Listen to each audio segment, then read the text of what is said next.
Plans are afoot to create the world's biggest defence company. But would a tie-up between BAE and EADS be a merger too far? Things are building in the world of defence and aerospace. News of the potential merger of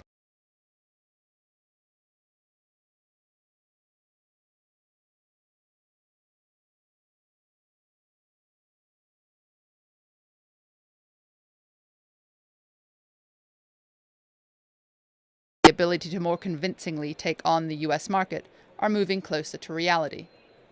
The €35 billion tie-up is being touted as a strategic move, but big hurdles stand in the way, not least the politics. Germany, France and the UK all have significant interests in the commercial and domestic impact of both companies. There's wide scope for each player to voice security concerns.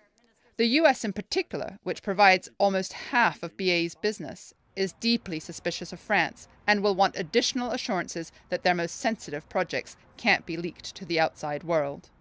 And it's not only governments, but investors still need to be persuaded of the mega merger. There's still much work to be done, but executives have hinted that progress is being made and that more details will be coming soon. Hello and welcome back to Analysis Review. With me today to look at the issues surrounding what might be the biggest merger since the financial crisis are Carola Hoyos, the FT's defence correspondent, and Vincent Boland from our Lex team. Carol, let's start with you. We were just listening to that clip of yours there. You talked of sort of strategic rationale for this. Just tell us a bit more. How and why did we get to where we are? Well, BAE is a pure defence company, and it's not a good time to be in that spot. There are defence cuts in the US and in the UK. They're digging very deep into what BAE can do. They're pretty much out of growth opportunities. And on the flip side, you've got aerospace, commercial aerospace, doing very well. And of course, EADS's Airbus is its biggest program.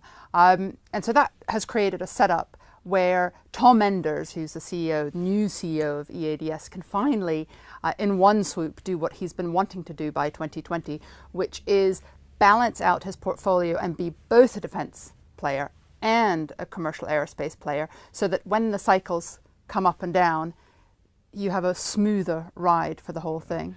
You mentioned there's political obstacles, there's also some concern among investors, and we'll get Vincent in on that in a sec. But I mean, of the two, which are the most daunting, do you think, in your assessment now? That's a good question. I think the most daunting situation is in the US, and we've just heard Boeing say that it's looking at this very carefully. Obviously, this new company would be a huge competitor to Boeing, and they have a lot of political influence. Just to show you there the picture of Linda Hudson, yes, who I think heads the operations of BAE in Washington, a very formidable person in the whole sector there. She is, and she's got her work cut out for her. She has to persuade the US government that it's in their national interest to allow this merger to happen, and that no Frenchman is going to be able to look in, quite literally actually. I mean, we laugh, but it is also about the nationality of the people working at the US company, that they will not be able to have a look in into some of the most sensitive programs in the US. Vincent, just tell us, but when investors look in on the specifics of this deal, I mean, what are they seeing? Because I mean, I think the share prices didn't react to give it such a favourable reception, did they? No, I mean we've got the chart here. Exactly. I mean, you can see that there was a little bit of a spike in BAE Systems share price when this was announced, and a bit of a fall in the share price of EADS. But I think the big problem for investors here so far is that there is no information. All we have is an announcement that a merger is being discussed, and beyond that, everybody's in the dark. So I think that investors hate that kind of thing. So there's been very little reaction so far, and I think that certainly from my conversations with investors and with people in the City of London, for example, I think that there's a response that ranges from okay, fine, we're ready to accept it, to I think this is probably a step too much for both companies.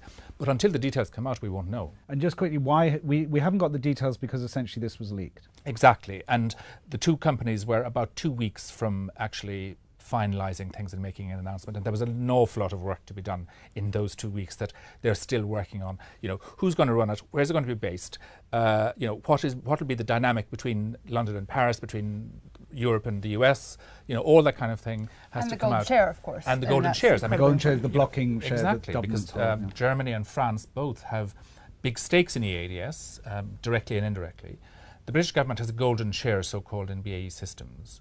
And all of those things have to be worked out, and they're very, very important, particularly in getting it through in Washington.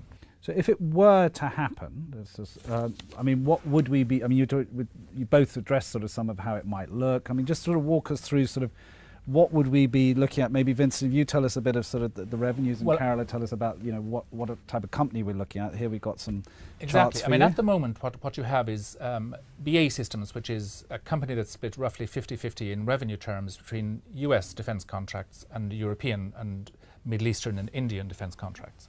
So you have it's a very global company, and EADS is it's the world's joint #1 maker of commercial airplanes. So it's all over it's a very big manufacturer and seller of airplanes, except perhaps in the US. So what would happen if the two of them came together is you'd have a very balanced company between one, it'd be roughly half and half commercial aerospace and defence. Right.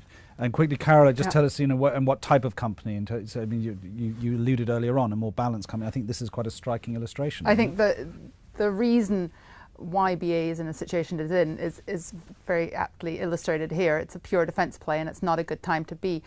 One thing that I wanted to put in is that quite a few people and investors in BAE is saying this is the worst time for them to do this. They are at the nadir of their influence, and actually perhaps in a year or two the situation may flip, as it was just a few years ago when BAE was bigger than EADS. Right. Just finally to both of you, I mean, looking at both companies, but particularly EADS, it hasn't always been a happy ship for some of the reasons that you've addressed. There's the political thing, there's the sort of stuff that it spans various countries and so on. I mean, is this deal would just make it worse, wouldn't it? Or have those differences now been ironed out under Tom Enders?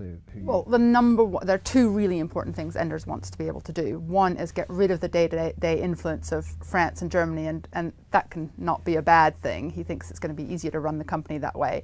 And two, get into the US, which he hasn't been able to do, and really compete with Boeing and also on the defense side. Not sure if he's going to manage that, but with BAE's portfolio there, he does take a big step towards it. Okay, I'm afraid we've run out of time, but I wanted to ask you finally, put you both on the spot. Do you think this is going to happen, Vincent? Yes, I do. I think that I think this is if it has to be done, now is the time to do it. And I think the both companies will get the political backing ultimately after making lots of concessions. Carola? 60-40. Okay, yes. So room for both of you to still clear up some details. Thank you both, Carola Hoyos, Vincent Boland, and thank you for watching. To read more about this and other topics covered by our analysis team, please go to ft.com/analysis. Until the next time, goodbye.